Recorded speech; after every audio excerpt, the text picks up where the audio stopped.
বাংলাদেশের প্রথম প্রতিপক্ষ ভারত, আধুনিক ক্রিকেটের সবচেয়ে শক্তিশালী দলগুলোর একটা, মানে অন্যতম না বললেও বোধ করি হবে যে এত বেশি শক্তিশালী। তো ভারতকে কি করে হারাবে নাবিল কাসের বাংলাদেশ? ভারতের সামনে আসলে বাংলাদেশের করার কি আছে এটা একটা বড় প্রশ্ন, কারণ দুবাইতে ভারত নিশ্চিতভাবেই স্পিন ফ্রেন্ডলি অ্যাটাক সাজাবে।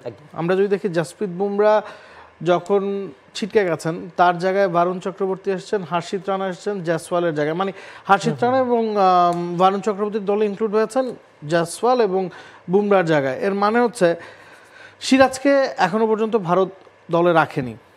5 জন স্পিনার তাদের আছে, 2 জন left arm orthodox off spinner, সাথে যারা ব্যাটিং করতে পারেন, যাদের যে অক্ষর প্যাটেল, কুলদীপ যাদবের চায়নাম্যান স্পিন, বারুণ চক্রবর্তীর মিস্ট্রি স্পিন, ওয়াশিংটন সুন্দরের রাইট আর্ম অফ স্পিন।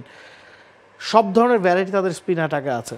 এবং আমার কাছে পার্সোনালি মনে হয় বুমরা ছিটকে যাওয়ার পর থেকে ভারত তাদের স্ট্র্যাটেজিতে পরিবর্তন আনতে যাচ্ছে। তারা স্পিন নির্ভর উইকেটে খেলবে এবং তারা যেহেতু সবগুলো ম্যাচ দুবাইতে খেলবে, যদি তারা ফাইনাল খেলে সেটাও দুবাইতে হবে, সেমিফাইনাল খেলে সেটাও দুবাইতে হবে, গ্রুপ পর্বের ম্যাচগুলো দুবাইতে হবে। তারা একই ভেন্যুতে টানা ম্যাচ খেলে যাওয়ার সুযোগ সুবিধা পাবে এবং একই ভেন্যুতে আপনি যখন টানা ম্যাচ খেলবেন সেটাতে স্পিন আরও বেশি ধরবে। এবং যাদের সাথে খেলা বাংলাদেশ, পাকিস্তান, নিউজিল্যান্ড বা অন্য গ্রুপ থেকেও যারা আসো, ভারতের মতো স্পিনটা কেউ খেলতে পারে না এবং ভারতের মতো স্পিন অ্যাটাক দুনিয়ার আর কোনো দলের এখন নাই। তো ওটাই আসলে সবচেয়ে বড় চ্যালেঞ্জ হতে যাচ্ছে বাংলাদেশের জন্য।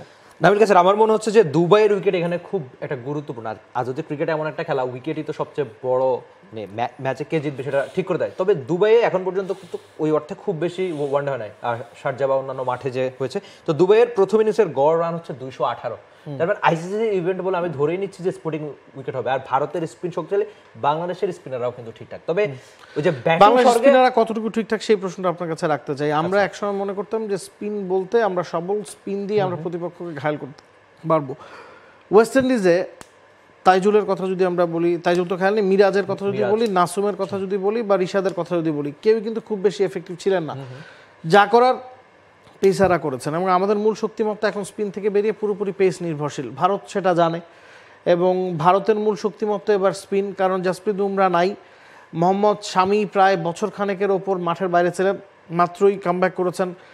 আর্শদীপ সিং টি-20 স্পেশালিস্ট, ওয়ানডে ক্রিকেটে তিনি খুব একটা পরীক্ষিত নন। হর্ষিত রানার ডেবিউ হয়েছে মাত্র। মানে পেস ডিপার্টমেন্টের কথা যদি আপনি বলেন, বাংলাদেশ অনেক এগিয়ে, ফার এগিয়ে। তবে এখানে যেটা মনে হচ্ছে যে আপনি বলছিলেন যে আমাদের স্পিনারদের খানিক দায় দিলেন আপনি, একেবারে র্যাঙ্ক টার্নার উইকেট হলেই হয়তো আমাদের স্পিনাররা খুব বেশি ভালো করে। তো সেক্ষেত্রে আর এক্সপিরিয়েন্সের একটা বড় অভাব রয়েছে আমার মনে হচ্ছে। যে মিরাজ ঠিক আছে, হয়তো 100-র বেশি ওয়ানডে তিনি খেলে ফেলেছেন, কিংবা নাসুম, তারা কি একেবারে ম্যাচ উইনার? আমার তো অন্তত তা মনে হয় না। তো পেসারদের যদি ভালো করে, আর মানে স্লো উইকেটে তো যেহেতু 218 হচ্ছে প্রথম ইনিংসের গড়রা, তো একেবারে ব্যাটিং স্বর্গ পেলে হয়তো ভারত যেভাবে বাংলাদেশের উপর চেপে বসতো সেটা হয়তো হবে না। তো বাংলাদেশ যদি, আর সেটা বাংলাদেশের জন্য সুখবর, আর ব্যাটিং স্বর্গ না, উইকেট পড়তে বাংলাদেশ সবসময় ভুল করে। প্রায়শই বাংলাদেশের অনেক ক্যাপ্টেনই সেটা বলেন যে আমরা 250 উইকেটে আমরা 280 করতে যাই, বা আমরা 220 উইকেটে 250 করতে যাই। তো এই সমস্যাগুলো যদি বাংলাদেশ সমাধান করতে পারে, অন্তত ভারতের বিপক্ষে লড়াকু ক্রিকেটটা খেলতে পারবে। আর আইসিসি ইভেন্টে ভারতকে হারানো বাংলাদেশের জন্য অবশ্যই বিশেষ কিছু হবে, যেহেতু বাংলাদেশ এর আগে কখনো আইসিসি ইভেন্টকে ওই 2007-এর ওই জয়টা বাদ দিলে খুব বড় জয় আর নেই আমাদের।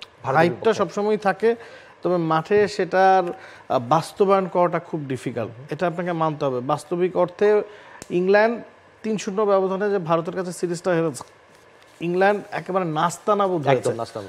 হ্যাঁ, তাদের ওপেনিং জুটি রান করেছে 10 গড়ে স্ট্রাইক রেটে, ওভার প্রতি 10 ইকোনমিতে রান তুলেছে। এরপরে গিয়ে তারা কলাপস করেছে। বড়টা কেউই বারুণ চক্রবর্তী বা কুলদীপ যাদবদের স্পিনটা সামলাতে পারেননি। এখন ওই মিস্ট্রি স্পিনারদের দুজনই যদি খেলেন অথবা একজনও যদি খেলেন, সেটা বাংলাদেশের জন্য সবচেয়ে বড় চ্যালেঞ্জ হতে যাচ্ছে। এবং এই ইংল্যান্ড দলকে যেভাবে ভারত হারিয়েছে, আত্মবিশ্বাস সঙ্গে নিয়েই তারা আসবে। এবং আপনি তাদের ওয়ানডে দলটা যদি দেখেন, অনেকেই ক্রিকেটের বাইরে ছিলেন। শ্রেয়াস আইয়ার, KL রাহুল, রোহিত শর্মা, বিরাট কোহলি টেস্ট খেলার পর থেকে কিন্তু তারা ওয়ানডে ক্রিকেট দিয়েই প্রত্যাবর্তন করেছেন এবং তাদের ফিরতে যে সময় লাগে না এই সিরিজটাতেই বোঝা গেছে। রোহিত শর্মা সেঞ্চুরি করেছেন, বিরাট কোহলি প্রথম ম্যাচটায় খেলতে পারেননি ইনজুরির কারণে, শেষ ম্যাচে 50 করেছেন। KL রাহুলের একটা 40 ইনিংস ছিল যেটা খুব ক্রুশাল ছিল। শুভমান গিল তো পুরো সিরিজ জুড়েই ভালো, শুভমান 259 রান করেছে সম্ভবত 3 ম্যাচে। অক্ষর প্যাটেলকে তারা ফ্লোটার হিসেবে খেলাচ্ছে, যখনই রান করছেন রাইট হ্যান্ড কম্বিনেশন ম্যাচ করতে হচ্ছে। আকসার প্যাটেলকে তারা ফ্লোটার হিসেবে খেলাতে, যেটা আমরা বিশ্বকাপ টি-20 বিশ্বকাপের ফাইনালে দেখেছি।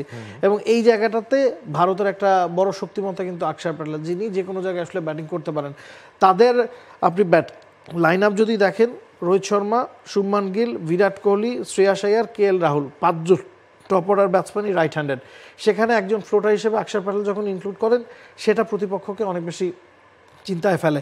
এখন বাংলাদেশকে আমার মনে হয় যে আমরা হয়তো মিরাজ এবং রিশাদকে মূল স্ট্রাইক বোলার হিসেবে দেখি, তবে ভারতের বিপক্ষে আমার মনে হয় নাসুমের বিকল্প নাই। কারণ ইন্ডিয়ান টপ অর্ডার ব্যাটসম্যানদের লেফট হ্যান্ডেড অর্থোডক্স অফ স্পিনের এগেনস্টে ঢুকতে আমরা দেখেছি, এশিয়া কাপে দেখেছি, ওয়ালালেকে একাই আসলে ইন্ডিয়াকে ধসিয়ে দিয়েছিলেন একটা ম্যাচে।